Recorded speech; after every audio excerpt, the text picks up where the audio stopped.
We are commencing legal action against Mrs. Meghan Markle. Her televised allegations, particularly the Oprah interview, have inflicted undue harm upon the royal family. An apology no longer suffices. The matter will now proceed through the... Before the palace gates opened, before the morning newspapers reached their stands, and before Meghan could prepare a response, a silent change appeared inside the monarchy's official registry. Her remaining charity patronages were gone, not suspended, not placed under review, removed. The order carried the authority of King Charles, and the timing made it unmistakably personal. Somewhere between midnight and sunrise, years of public service had been erased with the cold finality of a royal command. Before we go deeper into what this really means for the royal family, make sure to subscribe so you don't miss a single update. Meghan stared at the message on her phone and read the first sentence twice. The Royal Registry, a formal record showing which charities operate with recognized support from members of the Crown, no longer carried her name. Charles had authorized the deletion of patronage linked to her. The positions were not paused. They were marked as concluded, and no longer recognized by the monarchy. Harry entered expecting an ordinary morning, but one look at her face stopped him. Meghan lowered the phone and said, "He removed the work, not just the title." She did not cry. That frightened him more. Those patronages represented years of meetings, letters, promises made to people who believed royal support protected their causes. Charles sat before the registry sheet at Clarence House. The king had reviewed the language, yet his hand hesitated when an aide placed a fountain pen beside the file. He signed, pushed the document away, and said nothing. The monarch defended the order as necessary, but silence exposed the cost he could not place into official words. Only 5 people knew the alteration was coming. Palace communications staff learned after the entries disappeared, while senior officials discovered the change by checking the record themselves. At 5:42 that morning, a junior clerk reread the authorization line and asked whether the instruction was genuine. His supervisor closed the office door before answering. It came directly from the king's private secretary. The order carried a second blow. No charity formerly linked to Meghan could describe her as a current royal representative. That wording severed more than appointments. It cut the organizations away from the authority and prestige of the crown. Harry reached for his phone, but Meghan stopped him. Anger was moving faster than truth, and she knew one call could turn injury into war. Yet beneath the administrative language sat a reference number tied to a confidential file opened 3 months earlier. The names had vanished overnight, but the deeper wound had been forming for years. Inside a family where service, loyalty, and identity had become impossible to separate. The registry listed organizations, appointments, and dates. It did not record broken trust. It could not explain why a father had chosen the machinery of monarchy over reconciliation with his son, or why Meghan saw the removal as an attack on the one part of her royal life she still considered meaningful. Behind the official change stood 3 people bound by family, pride, and unfinished grief, each convinced that the others had crossed a line first. Meghan remained at the table with the message open before her. Those charity patronages had never felt like decorative royal duties. A patronage was an official relationship in which a royal figure publicly supported an organization, lending attention and credibility to its work. For her, each appointment proved that her short life inside the monarchy had created something useful. She had kept letters, photographs, and private messages, because they carried memories the palace could not control. Harry paced across the room, torn between anger and dread. Prince Harry wanted to call his father immediately, but his wife stopped him before he reached the door. She feared another argument about duty. He feared silence would allow the decision to harden. When he finally dialed the private number, it rang once before an aide answered. The Duke ended the call, clenched the phone, and said, "They knew I would find out after everyone else." Charles faced a different battle over breakfast. King Charles had spent decades presenting public service as the moral foundation of monarchy, and he believed every patronage drew authority from the crown rather than from personal fame. The crown meant the sovereign and the official institutions surrounding the monarch. To him, leaving disputed appointments unresolved created confusion over who still represented royal authority. Camilla watched him place his cup down with unusual care. Queen Camilla asked whether the registry change could have waited. He answered that the record could not remain emotionally negotiated. Yet when she mentioned Harry, the king looked away. He could defend the order as monarch. He could not defend it so easily as a father. William had already been drawn into the decision. Prince William received a confidential briefing 2 weeks earlier and warned that unfinished arrangements could become a constitutional burden, meaning a problem affecting how royal authority was understood. At Windsor, the future king read the announcement alone, circled the phrase administrative update, and wrote, "Too cold." He supported clarity, but he recognized cruelty hiding inside cold language. Meghan had also acted before the removal. 10 days earlier, she sent a private message to the chairwoman of a women's organization, discussing an anniversary project and asking that her historic connection be acknowledged. That message might have remained harmless. Then one crowded charity ceremony changed everything, turning an old disagreement into a royal point of no return. 3 months before the registry changed, a charity anniversary event unfolded with polished speeches, smiling guests, and no visible sign of danger. Then the organization's chairwoman stepped toward the lectern and thanked Meghan as its continuing royal patron in spirit. The room applauded. Cameras captured the words. Within hours, the phrase reached Buckingham Palace, where it was interpreted not as affection, but as a direct challenge to the Crown's authority over royal appointments. Eleanor Harcourt believed she was honoring loyalty, not provoking a constitutional fight. At the 20th anniversary ceremony of the Commonwealth Women's Advancement Trust, she announced that a new leadership scholarship would carry Meghan's name. A royal patronage was an official bond through which a member of the monarchy lent support to a cause. Her phrase blurred the line between past gratitude and authority, and that distinction mattered because only the sovereign could recognize an active royal role. Meghan watched the recorded ceremony that evening and smiled when the scholarship was announced. Her pre-recorded message, played immediately afterward, praised the women the charity had supported, and thanked Eleanor for preserving the spirit of the work. She saw affection. Palace officials saw coordination. That difference turned a tribute into evidence. Charles viewed the recording the next morning with 2 senior advisors. King Charles removed his glasses when the applause began and asked whether Meghan had approved the wording. No one answered. The monarch did not raise his voice, but his silence unsettled everyone more than anger would have done. The palace sent Eleanor a formal letter demanding clarification. She replied in writing that, "in spirit," was ceremonial language, not an official claim, and refused to issue the exact correction requested. Her answer reached the king before lunch. An advisor suggested removing the scholarship notice from the charity's website and ending the matter quietly. Charles closed the folder and placed both hands on the desk. "This is no longer about a web page," he said. "It is about who speaks for the crown." The crown meant the sovereign and the authority carried in the monarch's name. That afternoon, he ordered a confidential registry review, creating the file that would later justify the overnight removals. Harry confronted the king's private secretary by telephone days later. Prince Harry insisted Meghan had never claimed an active appointment. The secretary answered that intent no longer controlled public interpretation. The Duke ended the call, convinced his wife was being punished for words spoken by someone else. Meghan then requested a meeting with Charles. He agreed, but demanded no advisors, no recording, and no public account afterward. The ceremony had created the fracture. The room awaiting them would decide whether compromise could survive. There were no photographers, no aides seated at the walls, and no carefully prepared remarks waiting on the table. When Meghan entered the private drawing room, King Charles was already standing beside the fireplace. Their meeting was meant to prevent a public rupture. Instead, it exposed the private beliefs neither had been willing to surrender. She wanted recognition that her service could survive beyond palace control. He wanted acknowledgement that nothing royal could exist independently of the crown. Meghan closed the door behind her and refused the chair offered beside the table. The private drawing room was a secluded reception space, used for personal meetings away from the main palace offices. Harry waited nearby while she and Charles faced each other alone for 27 minutes, with no advisors present to soften what either side said. Charles began with a compromise. The king offered to preserve her past work in archive biographies, meaning official historical pages kept as a record of earlier royal service. Active patronage entries, however, would be closed, and the charities would be told not to use language suggesting she still represented the sovereign. Meghan heard surrender disguised as balance.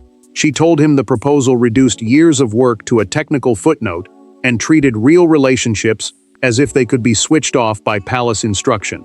She insisted the organizations had trusted her, written to her, and built projects around promises that existed beyond ceremony. Charles held his voice steady until she called the plan selective erasure. The monarch stepped away from the fireplace and replied that personal affection could continue, but royal authority could not be borrowed forever. The registry, he said, belonged to the crown, not to individual memory. Meghan placed the printed scholarship announcement on the table.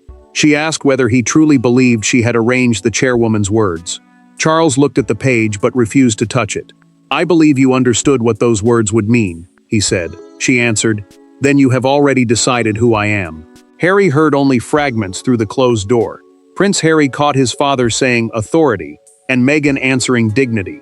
He moved toward the entrance, but a household official stopped him with a quiet shake of the head. The Duke remained there, listening to silence become more frightening than shouting. Charles then revealed the truth. The removal documents had already been drafted. This meeting was never about whether the registry would change.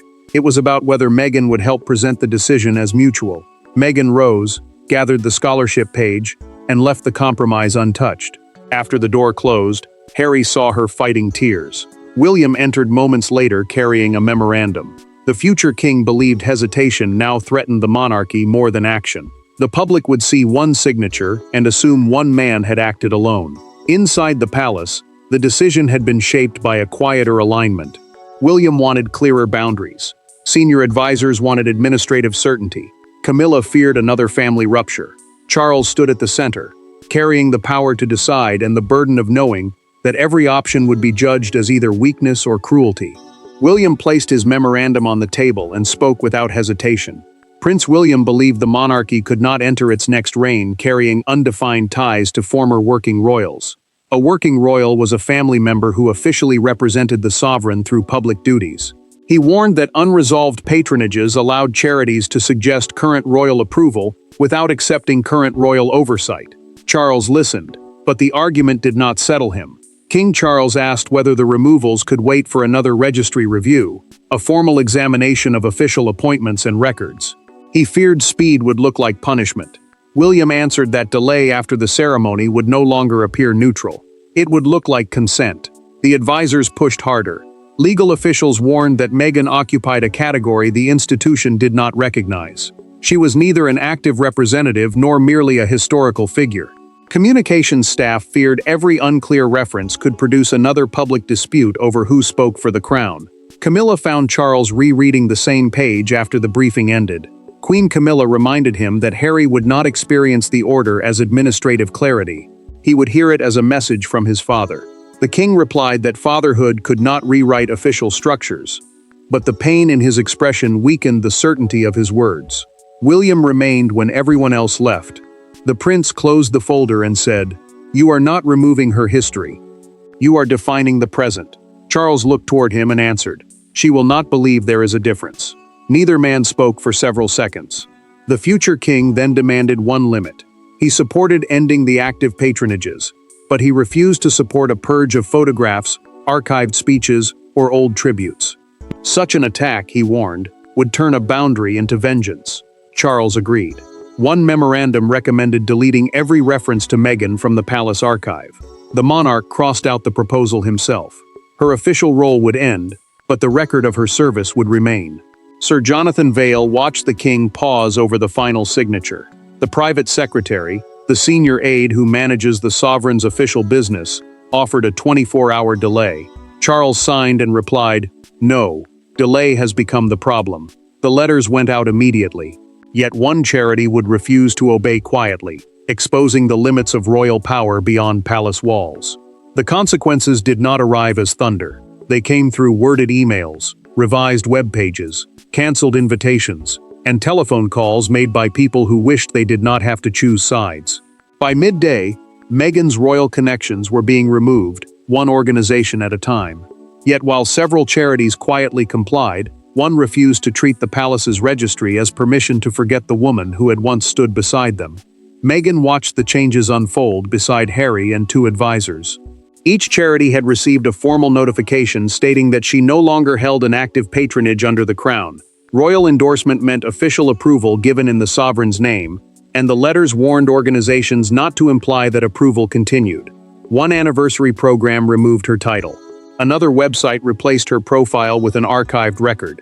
The silence became unbearable. Meghan refreshed one page as her photograph disappeared and a generic logo took its place.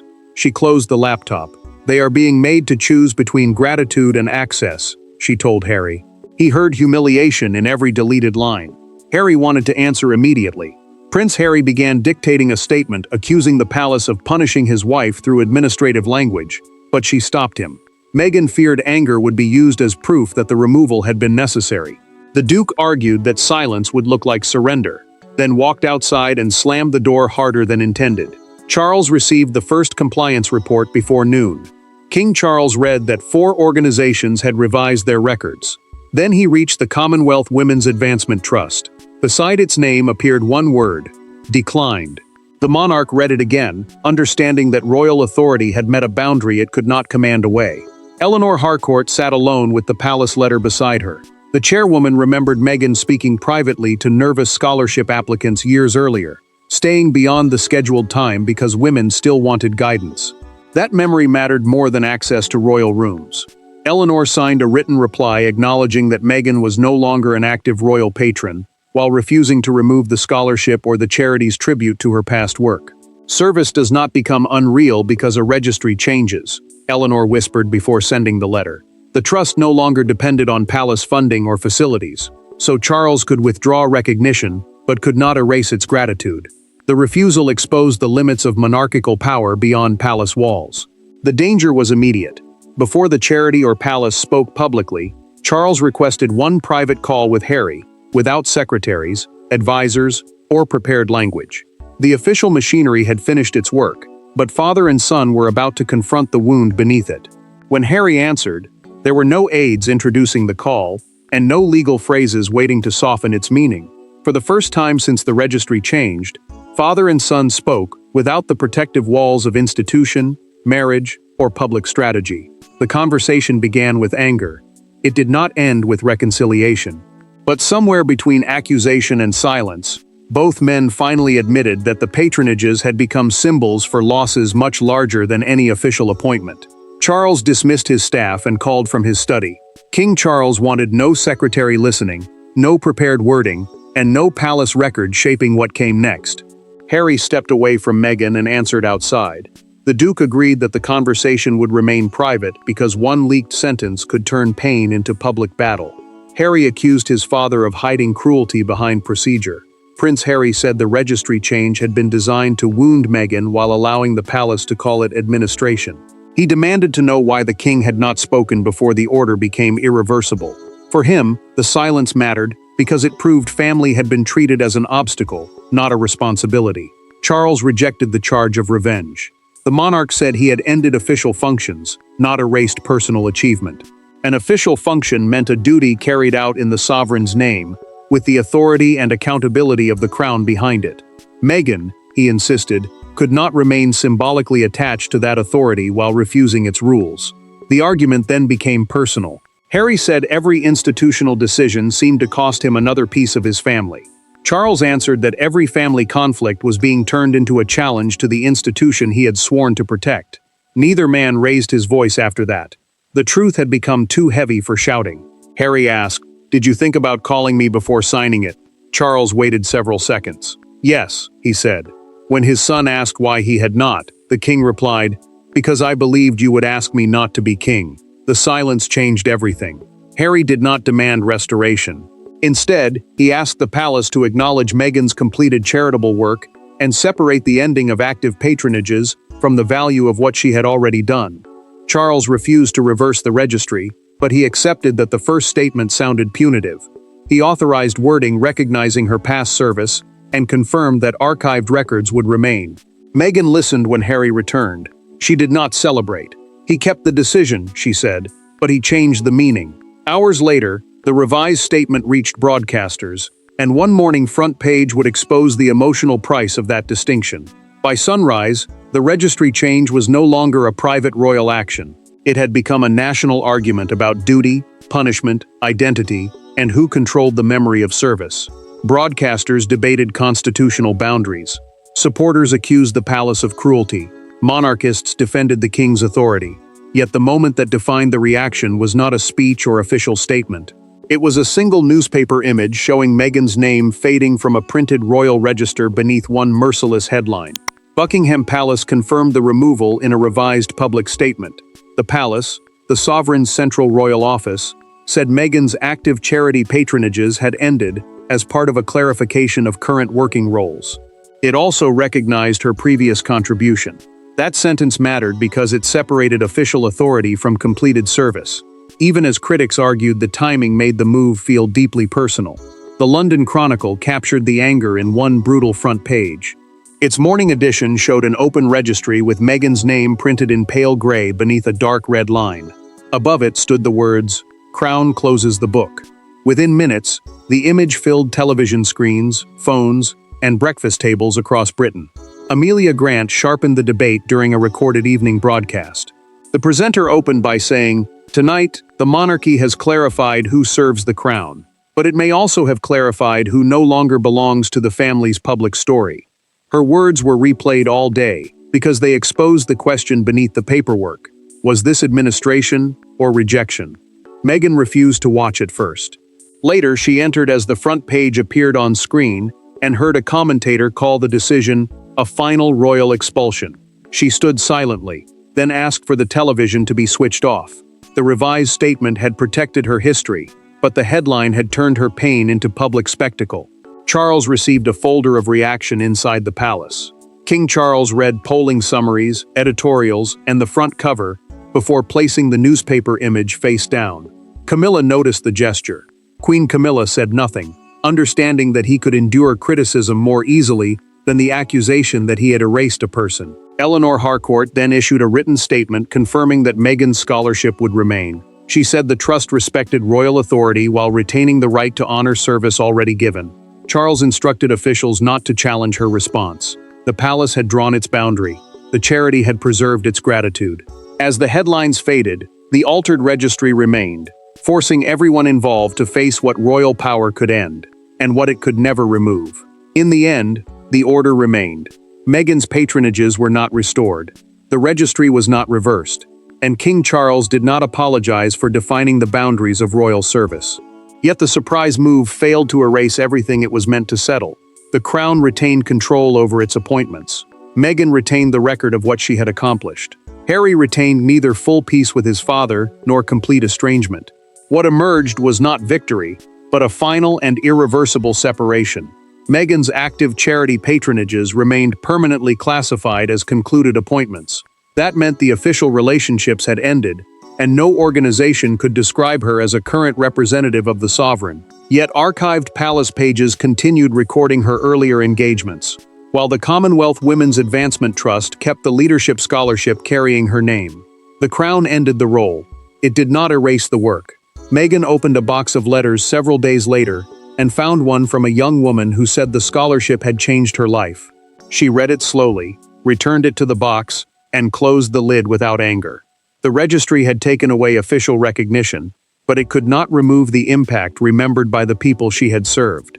Charles requested the final printed register and reviewed it alone. King Charles reached the blank space where Meghan's appointments had once appeared, and paused before closing the book. The monarch still believed the decision was necessary. Necessity, however, did not make the loss painless. Harry accepted that the patronages would not return.